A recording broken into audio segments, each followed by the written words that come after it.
It may be game 82, but based on the previous 81, we have to go back to the start. You're Locked On Flames, your daily podcast on the Calgary Flames. Part of the Locked On Podcast Network, your team every day.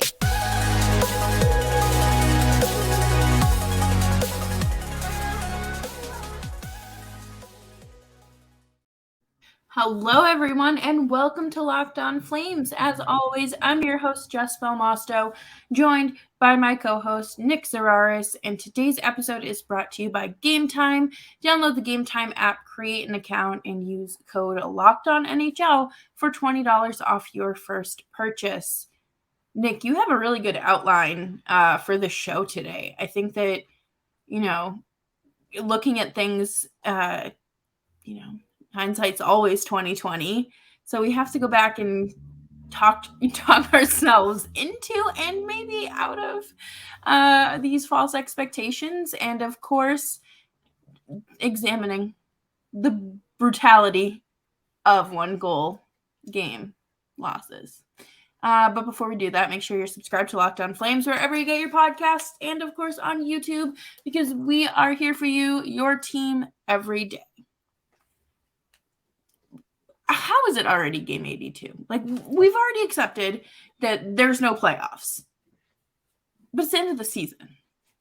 The season went by very quickly. It really went by very quickly. You think about the season in a couple different segments, whether you talk about the 7-game losing streak from the end of October into early November. You think about that run in late December where Darryl said they needed to get 10 points out of a possible 12 to feel good about the spot they were in, and they went and did that. You have Peltier getting called up. You have the Matthew Phillips moonlighting. You get the news of the last couple of weeks where Coronado is going to sign whenever Harvard gets eliminated from the playoffs.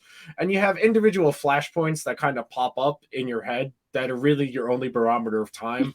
I mean, I'm guilty of this as well. All the seasons kind of blend together at this point. Yes. Where like I'll remember a specific play in a game, but it might have happened in like 2019, and I will have to Google what year the game happened in, because at this point it does blur together when you watch as much hockey as we do. Everything starts to blur together. But the season's been one long weird amalgamation of missed opportunities, maybe not being as realistic as not being as grounded in expectations, expecting things based on stuff that had happened in the past, not necessarily what was going to happen going forward. And that brings us to the first point of the episode, the first segment, which is just the elevator pitch. In the creative world, your elevator pitch is if you get stuck in the elevator with somebody for 30 seconds and you got to sell them on what you're getting at. In sports, that's the roster construction. Like, I slide the sheet of paper. These are the 20 guys on the roster. Do you feel good about this? In terms of the elevator pitch for the Flames, you see what it is. It's a summation of a group, whereas it's not as dependent on superstars, and it's reliant on a group being greater than the sum of its parts, on the idea that if all of these guys contribute, not any one of them is a superstar, super elite, but against most teams, that level of quality, they'll be able to make up for their lack of superstar talent with the depth they have. That's the elevator pitch from the roster construction. No elite forwards, maybe one elite defenseman. If you want to argue Rasmus Anderson is on the fringes of an elite first pair defenseman, I'd listen. I think he's closer to like 15 to 20 as far as first pair defensemen go, but upper echelon defenseman for sure. And then to kind of tie it all together, you have a goalie coming off of a Vezina finalist season and a backup who hasn't had a ton of NHL experience, but in the minimal experience he does have, he's shown that, hey, maybe this guy could be a starter eventually. So just on paper, you see it there. The elevator pitch, you wouldn't get laughed out of the room if this was your pitch. If you put together this roster based on how the early parts of July went last year and slid this across, most Flames fans would have signed up for this on paper based on how last year went, based on Tkachuk and Gaudreau leaving. Most people would have signed up for this roster. And part of that is also, you don't know about Kyle Chillington when he's going to play, tying back to the beginning of the season. You know that Peltier, Matt Phillips are lurking around. Dustin Wolf is lurking around. Matt Coronado might be able to play in the NHL this season based on how his college season goes. So, and then you figure if they're a playoff team or close to being a playoff team, they'll be in the market to add at the deadline, which they ultimately ended up doing. So all of this put together from the outside looking in before game one of the season, way back when they started out 5-2, which I kind of totally forgot about. But when you go, I forgot, and we'll talk about that in the second segment where you break down the season into different segments. But in terms of just the elevator pitch, you would not have gotten laughed out of the room. And it's very clear that the vision, there was a plan. It's the plan didn't work, which is the issue. You can have the best of intentions, but if the plan doesn't come together, you're going to be left in the situation where you are now, where you got to start to assess what didn't work. And that's kind of the first part of what this is. And this will be a recurring theme. It is going to be a long playoffs of us sitting here talking about, did you see the game last night? Did you see that team going on a deep playoff run? Oh, yeah. Okay. Let's analyze why this didn't work this year and why that didn't work this year. But the first part of the postseason autopsy is just the big picture, the macro level. Okay. The talent was there. That's clear. The talent for a successful team was there. Now that we've established that baseline, you got to start peeling back the layers and going into the long-term, medium-term, and short-term reasons for why this season didn't work. Yeah. And, I think that it's so easy to look at this and just feel so defeated and so disappointed. Yeah. And I don't blame anyone that's feeling like that. I mean, as a content creator, I'm like, oh, okay. Like I still get to talk about like my favorite things, just being a negative Nelly and a natural born hater. But like, these are real fans. I'm just like, I'm not in Calgary. I didn't grow up rooting for this team. And, I feel bad. Like it just, it's not fun. It's not fun rooting for a losing team or, to have your expectations just crushed year after year. Oh, yeah, and it's not just them. You feel bad for the guys on the team, too. You think about some of the guys who got life-changing money, who came here for the first time, or restricted free agents like Mangiapane, who got long-term extensions based on how things went. And it all went wrong for them. Everything that could have gone wrong for them went wrong for them this season. And we talked about this on Monday's episode where we kind of we talked about Elliot Friedman say, well, the Flames keep finding themselves ways to shoot themselves in the foot. Well, if you do that for 80 games to that point when he said that, that's who you are. You're not a good team that's making mistakes. You're just a mediocre or an outright bad team.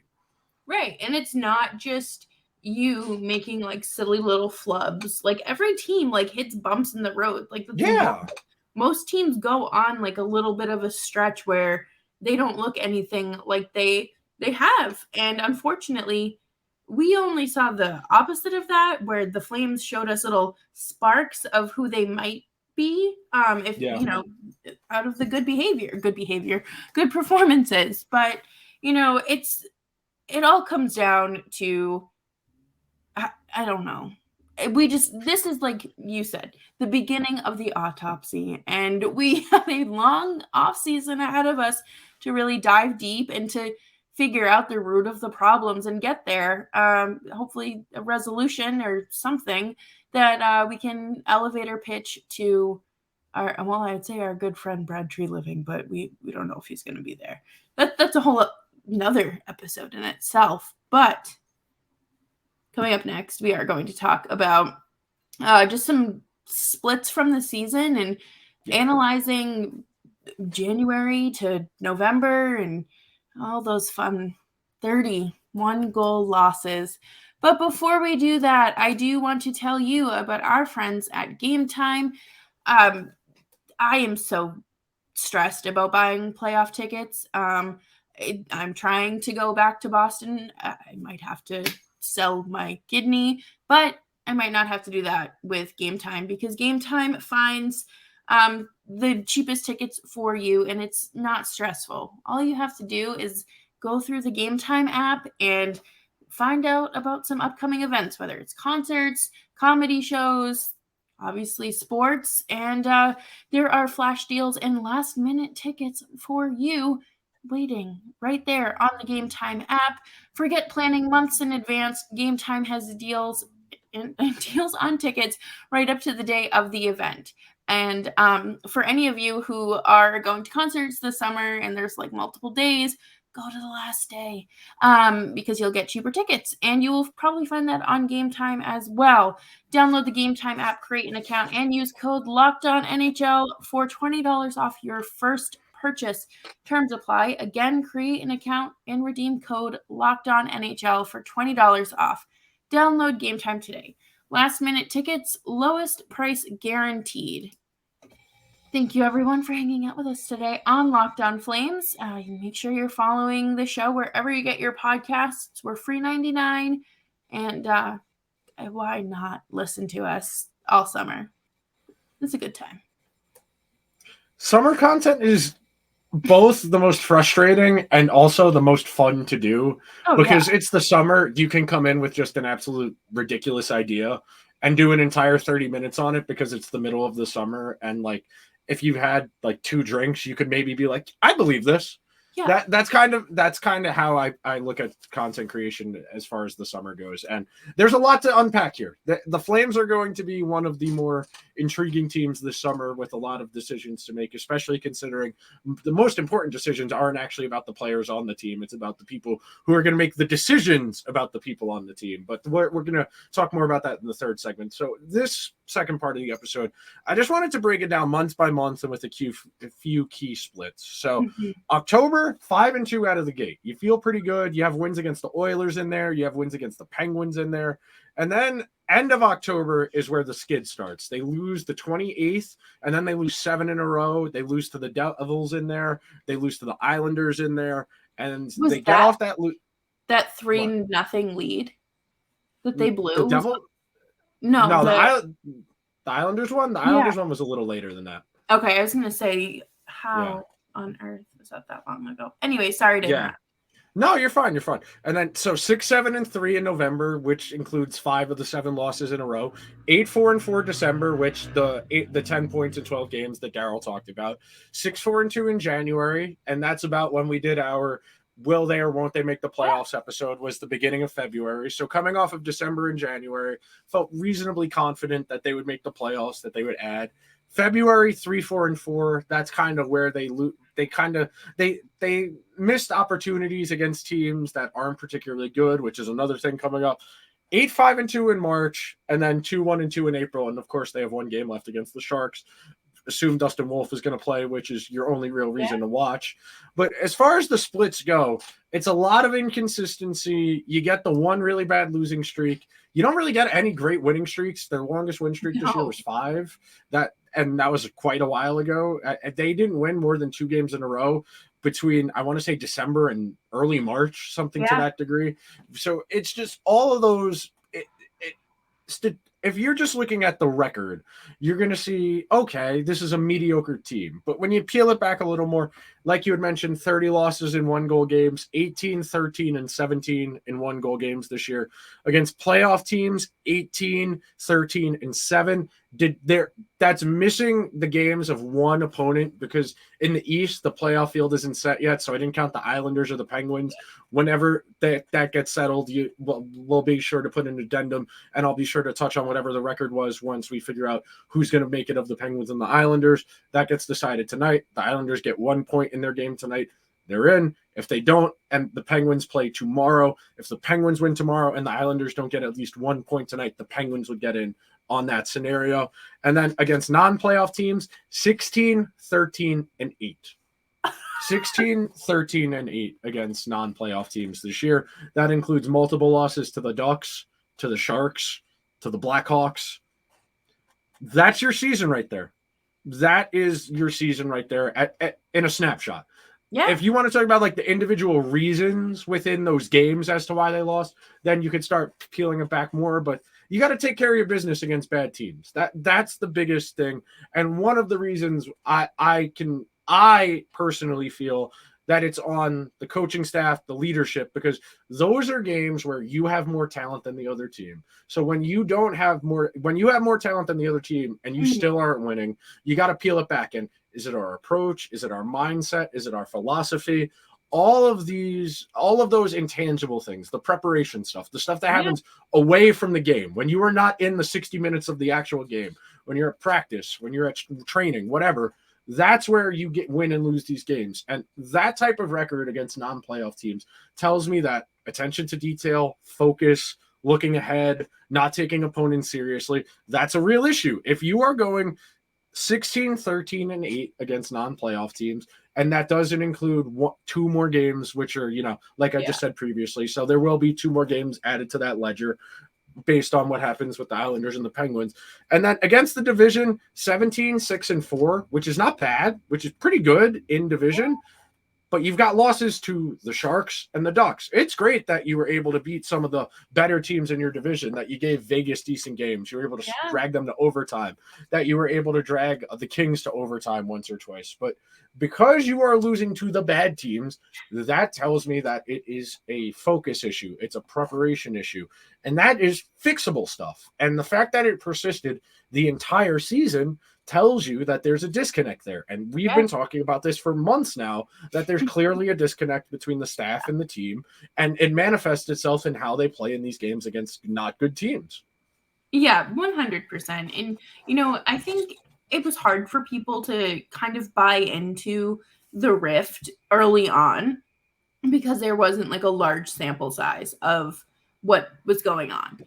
Sometimes things just happen. Like sometimes teams just hit that bump. It's normal. It's, out of the ordinary if they don't have these kind of... You have to have adversity. Any team that's going to win anything has to have adversity, because you are going to have adversity. Even if you don't in the regular season, you are going to have adversity in the playoffs. And if your team doesn't have that, okay, we can scrape ourselves up off the floor mentality, when it actually happens in the playoffs and you are on the floor and you need to find a way to get up, you can't do it.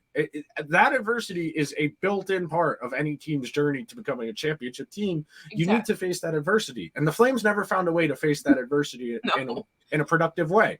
It was just playing tight. A lot of mistakes. A lot of losing winnable games. Lots of bad luck. And bad luck is what happens when you are not prepared. The cliche that anybody who's ever played sports has been told by someone's dad: luck is what happens when opportunity meets preparation. So if you have opportunity, but you're not meeting it, that means your preparation is wrong. It's really that simple. Yeah. And, this team was so frustrating. And it's why people say, like, this team or any team has to learn to lose before they can win. Because if you can't look back on, like, that god-awful pit of emotion you felt when you were getting eliminated, what are you playing for? You don't have like that ability to like rally, the guys that were on the team with you then, but also maybe some of the newer guys who haven't either had playoff experience because they're young or were on such bad teams that they never made the playoffs. It's just, it's a matter of pulling up your big boy pants and saying, this is how it's done. Not once did that for the Flames. No, the Flames don't have that institutional knowledge. It's something you hear it's something you hear, especially I read a lot of columns from throughout the day. So the recurring theme for Pittsburgh season has been similar, where they're a pretty solid team. There are glaring obvious holes, including the goaltending. The coach hasn't been able to massage out issues the way he has in the past. Mm-hmm. And one of the recurring themes has always been, well, Sid and Malkin and Letang have all of this experience to draw upon. And when there is adversity, when there is stress, they can always fall back and say, well, you remember when this happened and we did this and we did that and we found a way. This Flames team, there are not a lot of those guys who can do that, especially not in any particular much of a leadership role, who can kind of say, well, when I was with this team or in this season, we found a way out of this. Right now, this is very much a team struggling with its identity, knowing what they need to be going forward. And that manifested itself in an entire in a lost season. Effectively, you lost a prime year of production from a lot of guys on this team. You are talking about a lot of guys in their mid to late 20s. That's their peak as an NHL player. Statistically, it's going to be ages 28 to 30. Value wise, it's going to be ages 24 to 27, because that's when you're still on that last RFA deal before unrestricted free agency. So you wasted a year of value and statistical production from the core pieces of your team.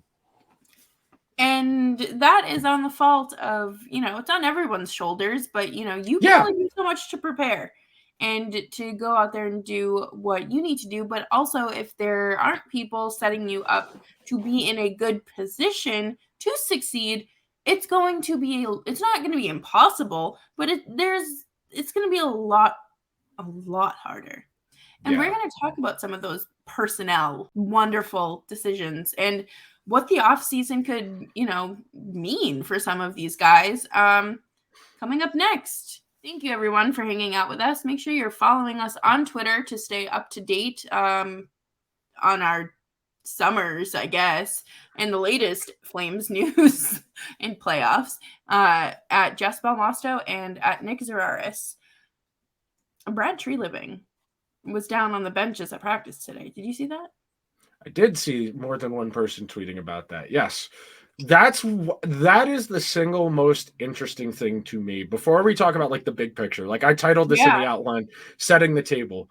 One of the most important parts of your season when something doesn't go right are the exit interviews. You need to sit down and talk to all of these players and get a fundamental understanding of what didn't work for you guys this year. Why did you have such a hard time? Who is conducting that exit interview? Because right now, the GM is not under contract once the league season ends, which is the end of the Stanley Cup final is when the league season ends and contracts expire. The coach may or may not be back. Is the owner going to sit in on these meetings? Is the owner going to designate somebody to sit in on these meetings and listen? Is Brad going to do them and then they let him go and bring in somebody entirely new and they have to conduct their own entry interviews with all of these guys to understand what was going on? So, because that is where you see real change happen. You think about the Bruins last year where they did all their exit interviews and they still decided moving on from Bruce Cassidy. Same thing with the Islanders. Everyone pretty sure they were going to keep Barry Trotz, but after the exit interviews, they let him go. Exit interviews are where you determine. I mean, I can think back to 2013. The lockout shortened season. The Rangers were going to bring Tortorella back as the coach in 2013. And based on how the exit interviews went, where Ryan Callahan said, I don't think you can bring him back, Sather acted on that and they brought in Alain Vigneault. The exit interviews are crucial in setting the tone for what the next window is going to be. If you are going to keep the coach and the GM, they need to be lined up. You cannot do this successfully in any of the professional sports if you don't have alignment between your GM and your coach. Whether you're any of the four major sports, even soccer, you cannot succeed if you do not have alignment between those two. Because if they have different agendas, you're never going to get it to work. That is some of what you saw this year as the problem with the Flames, where Darryl was insistent on playing his guys, whereas Brad did not ever take the toys away from him. There are tools a GM has where, well, the GM doesn't make the lineup card, the coach does. Well, the GM decides who's active on the roster on game day. The GM can say, well, I'm waiving him, so you cannot play him. There are tools for that mechanism. The Rangers did this in the fall where they kept playing Ryan Reeves and the GM said, okay, we're not doing that anymore. And they traded him to Minnesota. The GM can set the tone for what the roster is. The problem with that is if the GM is a lame duck, like Brad is, he does not have as much authority to make those decisions because he has to be foreboding of the consequences of, well, if I'm not here, how is this going to mess up the job for the next person? Or if I am here, how is this going to strain my relationship with the coach by taking away somebody he clearly likes? Those are really difficult conversations and self-reflections to have. And it's what makes this so difficult is you have to be able to put your ego aside and say, 100%. I don't know. You have to be able to say, I don't know. I need to talk to everybody involved, top to bottom, and get a firm understanding of, well, the team has all of this talent. Well, why didn't you play up to your statistical averages? Why did you play below them? Why did you play above them? What worked for you this season? There are so many crucial components that go into setting the tone for the offseason, because no matter what happens, there are enormous decisions that have to be made. And the Flames are going to be one of the more interesting teams this offseason. I mean, I think the Leafs will be the single most because they have a lame duck GM as well in Kyle Dubas. The coach, Sheldon Keefe, probably gets fired if they don't win at least one playoff series. That'll be an opportunity where you could see another setup where, well, if you can't keep just the coach or just the GM. If it's successful, you keep both. If it's not, you get rid of both. That's generally how this goes. When you do one and not the other, you're setting your team up for multi-year failure unless you are a team that is right on the cusp. That is the only caveat to that. If you are a very good team and you just need to change the coach because you can't change like 5 guys on the team, that is the only situation where you can have the GM and the coach kind of come from different schools. I know the Devils fans always talk about the one year that they fired a coach who had won multiple Stanley Cups, like 15 games into the season. They brought in a new coach and they won the Stanley Cup that year. When you are a team that is on the cusp, you can get away with that. When you are a team like the Flames that is firmly middle of the pack, about as middle of the pack as you can get, you need true philosophical alignment because you're probably not going to be a Stanley Cup contender next year. Realistically, it will probably be about the season after that. It is probably a 2-year process here of getting the Flames back to where they expected to be going into this season. Yeah, absolutely. And I think that it's just such an unfortunate situation. You know, I don't think Brad Treliving is some sort of horrendous, like Peter Chiarelli GM where I'm like, please, like, just fire this man, like, launch him to outer space. But he has had multiple opportunities. This team has gone through how many coaches? Since, I mean, they've gone through. He's been there since 2013. 4 seasons. It's not, you know, pinning it all on him is not fair. You know, everyone has a piece of responsibility here. But at the end of the day, if your coach is just so stubborn and set in his ways, you can't do anything. It's just like you're spinning your tires in mud. You're not going anywhere.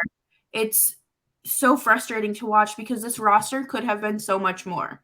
But instead, there was some sort of just lack of, it just was giving, go girl, you're giving us nothing for 81 games and probably tonight as well. And I hope that the next 82 are just a smidge better. We don't have to go and do the division thing again. We can just a wild card spot. So 2 things before we get out of here. Number 1, I had another segment just talking about the news, but we'll do that on another episode because we've clearly got a lot to talk about on this. And number 2, is Darryl Sutter looking Camp dead in the eye? Yes, he is. He is very much just like it's that picture, and then he steps out onto the ice, and it's just like, this is what you're talking about. My God, if you know, you know. Yes, that's a deep cut. That's a deep cut. You can tell I haven't touched grass since Obama was president. Literally might just go walk outside in bare feet and go roll around in the grass. But thank you, everyone, for hanging out with us. Tonight, you can watch Matthew Coronado and Dustin Wolf make their NHL debuts against Dustin Wolf's childhood team, which I think is super exciting. I just read a piece that said the only time he kicked while his mom was pregnant with him was when they were at Sharks games. And that's really cute. And that's one of those things that, you know, it makes the off season a little better. You know, get to see some kids living their dream. But thank you, everyone. Make sure you are subscribed to Locked On Flames wherever you're getting your podcasts. We are available and free across all podcasting platforms and on YouTube as well. We love hearing from y'all in the comments, and keep up with us on Twitter at Jess Belmosto and at Nick Zararis. And we will see you again, I think, later this week on Friday. And to the off season, going full steam ahead. Oh, the Flames. That was a good one.